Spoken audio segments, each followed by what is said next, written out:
Assalamualaikum warahmatullahi wabarakatuh. Selamat pagi semuanya. Kami dari kelompok 3 akan memaparkan presentasi materi dengan judul Mengenali Perkembangan Teknologi Digital dan Media Pembelajaran. Perkenalkan, anggota kelompok kami yang akan memaparkan materi hari ini ada Nur Jihan Fadia, Yulianti Saputrami, Askia Hilya Muwafa, dan saya, Abel Josintarika Penggawean selaku moderator. Baik, tanpa berlama-lama, mari kita mulai presentasinya. Sebelum masuk ke pembahasan lebih dalam, kita akan mengenal terlebih dahulu apa itu media pembelajaran digital. Media pembelajaran digital merupakan alat atau sarana yang digunakan untuk menyampaikan materi pembelajaran baik secara digital maupun non-digital. Menurut Hendra dan kawan-kawan, tahun 2023, media berfungsi sebagai perantara dalam proses belajar mengajar agar materi yang disampaikan dengan lebih jelas dan mudah dipahami oleh peserta didik. Untuk itu, dengan adanya media pembelajaran, siswa dapat lebih mudah memahami penjelasan dari guru, sehingga proses belajar menjadi lebih efektif. Menurut Ayuningsi tahun 2017, penggunaan video animasi dalam kelas bukan hanya sekedar keren, melainkan strategi yang sangat efektif karena memberikan manfaat nyata bagi proses belajar mengajar siswa. Berikut ada beberapa alasan mengapa video animasi menjadi media yang sangat kuat. Yang pertama, menarik perhatian dan fokus siswa. Video animasi menggunakan kombinasi warna, gerakan, dan karakter yang dinamis yang dapat memicu rasa ingin tahu siswa sejak detik pertama. Yang kedua, memperindah tampilan dalam proses belajar mengajar. Tampilan visual media ini mampu mengubah suasana kelas yang tadinya membosankan menjadi lebih hidup dan estetis, sehingga siswa tidak cepat merasa jenuh. Contohnya, guru bisa menggunakan palet warna yang cerah atau gaya visual flat design yang sedang populer untuk membuat materi presentasi terlihat lebih modern dan profesional. Yang ketiga, mempermudah susunan pembelajaran. Animasi memungkinkan kita mengatur informasi secara bertahap, step by step, sehingga alur materi tersampaikan secara lebih sistematis dan teratur. Contohnya dalam pelajaran bahasa Indonesia, saat menjelaskan struktur teks prosedur, kita bisa memunculkan poin-poin langkah satu persatu melalui animasi transisi, sehingga siswa tidak kebingungan dengan tumpukan teks yang terlalu banyak dalam satu layar.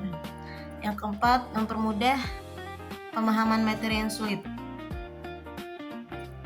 Video animasi memiliki kemampuan unik untuk memvisualisasikan konsep abstrak atau proses yang tidak bisa dilihat langsung oleh mata manusia.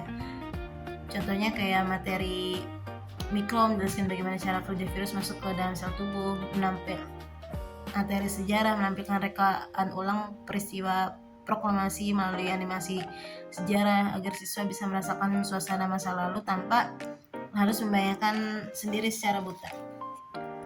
Jadi, alasan utama mengapa video animasi ini begitu efektif adalah karena ia melibatkan berbagai indera sekaligus, yaitu indera pendengaran dan penglihatan, yang menurut teori multimedia Richard M. Mayer memang terbukti membantu kita menyerap informasi dengan jauh lebih baik.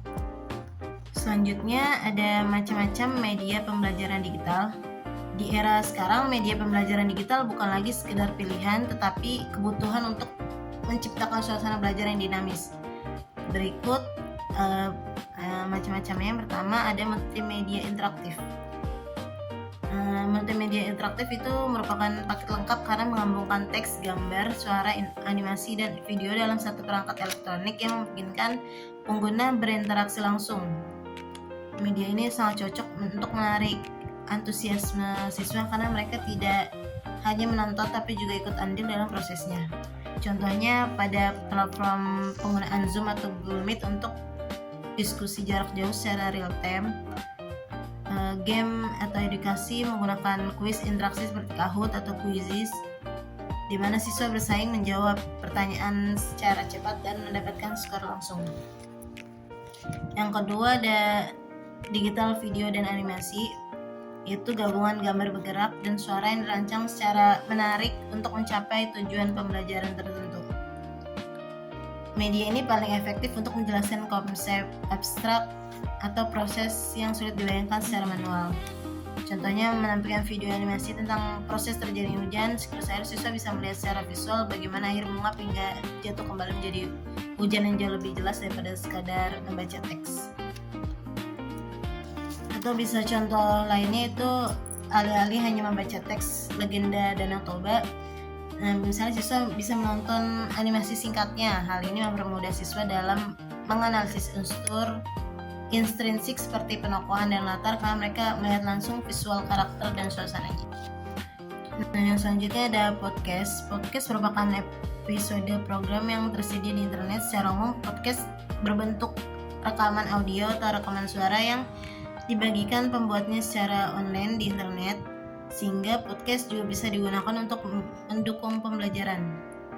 Dan penjelasannya, konteksnya sangat fleksibel karena siswa bisa belajar sambil melakukan aktivitas lain atau multitasking serta melatih kemampuan menyimak. Contohnya, guru merekam materi tentang analisis novel dalam format podcast berdurasi 10 menit, lalu membagikannya lewat grup WhatsApp agar siswa bisa mendengarkannya dalam perjalanan pulang sekolah. Selanjutnya, yang keempat ada augmented reality AR, yang merupakan sebuah teknologi yang mampu menggabungkan benda maya. Selanjutnya yang terakhir ada augmented reality atau AR, merupakan sebuah teknologi yang mampu menggabungkan benda maya 2 dimensi atau 3 dimensi ke dalam sebuah lingkungan yang nyata, kemudian memunculkannya atau memproyeksikannya secara real time. Sebagai media pembelajaran digital, teknologi AR membantu peserta didik mengalami sendiri suatu hal yang berkaitan dengan materi pembelajaran, sehingga media pembelajaran ini lebih berkesan dan ideal untuk materi yang bersifat praktek. Contohnya, kartu kosakata AR untuk siswa tingkat dasar atau BIPA atau bahasa Indonesia bagi penutur asing. Guru bisa menggunakan kartu tersebut atau kartu gambar saat kartu bertuliskan gajah dipindah dengan ponsel. Muncul proyeksi 3 dimensi gajah di atas meja. Ini mempermudah pengenalan benda dan kosakata secara lebih nyata dan berkesan. Manfaat media digital dalam pembelajaran. Yang pertama itu mudah diakses dan fleksibel. Bisa didapatkan secara online melalui berbagai perangkat dan digunakan kapan saja dan tidak bertatap muka. Contohnya seperti siswa belajar lewat HP menggunakan Google Classroom atau YouTube kapan saja. Misalnya seperti siswa tersebut menonton ulang video pembelajaran di malam hari saat ia belum memahami isi pembelajaran tersebut. Dan yang kedua, interaktif visual, menggunakan gambar, animasi, dan video untuk meningkatkan minat serta kualitas belajar. Contohnya seperti guru menjelaskan materi menggunakan video animasi atau gambar di PowerPoint sehingga siswa lebih tertarik dan tidak bosan. Yang ketiga itu ada personalisasi pembelajaran. Konten dapat disesuaikan dengan kebutuhan dan durasi yang tepat agar mudah dipahami.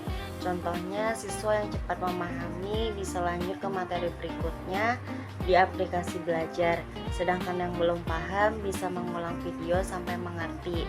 Dan yang keempat, ada umpan balik secara instan, memungkinkan evaluasi langsung melalui simulasi, game atau video konferensi. Contohnya seperti siswa mengerjakan kuis di Google Form atau Quizzes, dan siswa langsung tahu nilai dan jawaban yang benar setelah selesai. Yang kelima, meningkatkan keterlibatan peserta didik, yang dimana mendorong antusiasme dan komunikasi langsung meski tidak bertatap muka. Contohnya seperti diskusi kelas yang dilakukan lewat Zoom atau grup WhatsApp, sehingga siswa tidak aktif bertanya dan menjawab meskipun tidak bertatap muka. Yang keenam, efisiensi biaya, yang dimana memangkas biaya pengadaan buku cetak serta efisien dalam hal waktu dan tenaga. Contohnya seperti guru membagikan materi dalam bentuk PDF, jadi tidak perlu mencetak buku atau fotokopi sehingga lebih menghemat biaya. Selanjutnya ada beberapa rekomendasi media pembelajaran digital. Yang pertama, e-book. E-book merupakan menggunakan digital yang praktis dan memiliki kredibilitas tinggi. Dan yang kedua, video pembelajaran. Video pembelajaran merupakan sebuah penjelasan materi secara visual dan praktis. Dan yang ketiga, aplikasi pembelajaran. Aplikasi pembelajaran merupakan berbasis mobil atau website untuk akses materi. Yang keempat, simulasi dan game, yang dimana simulasi dan game itu memberikan pengalaman aktif melalui kuis atau game edukatif. Dan yang kelima, webinar dan video konferensi, yang dimana video konferensi dan webinar itu merupakan sarana kelas jarak jauh untuk interaksi langsung. Dan yang terakhir ada AR dan VR. AR dan VR merupakan teknologi canggih untuk pengalaman belajar yang mendalam. Selanjutnya yaitu ada kelebihan dan kekurangan media digital. Di sini kelebihannya ada 4. Yang pertama yaitu memudahkan akses belajar di mana saja dan kapan saja. Yang kedua yaitu menyajikan materi lebih menarik secara visual, audio maupun video. Yang ketiga yaitu meningkatkan motivasi dan minat belajar para siswa. Dan yang keempat yaitu mendukung pembelajaran siswa secara mandiri. Kekurangannya yaitu di sini ada 4 juga. Yang pertama, membutuhkan internet dan perangkat. Yang kedua, tidak semua siswa memiliki perangkat. Yang ketiga, mudah terdistraksi oleh game atau media sosial. Dan yang keempat yaitu interaksi langsung berkurang kepada guru. Di sini ada menurut teori Munir pada tahun 2017, yaitu penggunaan media digital harus disesuaikan dalam kondisi peserta didik agar pembelajaran tetap efektif. Slide berikutnya yaitu ada prinsip penggunaan media digital. Di sini ada 3 prinsip menurut Richard E. Mayer pada tahun 2009. Yang pertama yaitu ada prinsip multimedia, yaitu belajar lebih efektif dengan teks dan gambar. Yang kedua ada prinsip koherensi, yaitu menghindari informasi yang tidak penting. Dan yang ketiga yaitu ada prinsip redundansi, yaitu menghindari pengulangan informasi secara berlebihan. Lalu di sini ada peran guru di era digital. Menurut Azhar Arsyad pada tahun 2014, peran guru di era digital ini ada 4, yaitu yang pertama, guru sebagai fasilitator. Yang kedua, guru itu harus kreatif dan inovatif. Yang ketiga yaitu guru mampu memilih media sesuai tujuan pembelajaran. Dan yang terakhir yaitu guru dapat membimbing siswa menggunakan teknologi secara bijak. Baik, pada slide selanjutnya, tantangan pembelajaran digital. Dalam penerapannya, pembelajaran digital juga memiliki beberapa tantangan. Di antaranya adalah kesenjangan teknologi, kurangnya literasi digital, gangguan fokus siswa, serta keterbatasan fasilitas.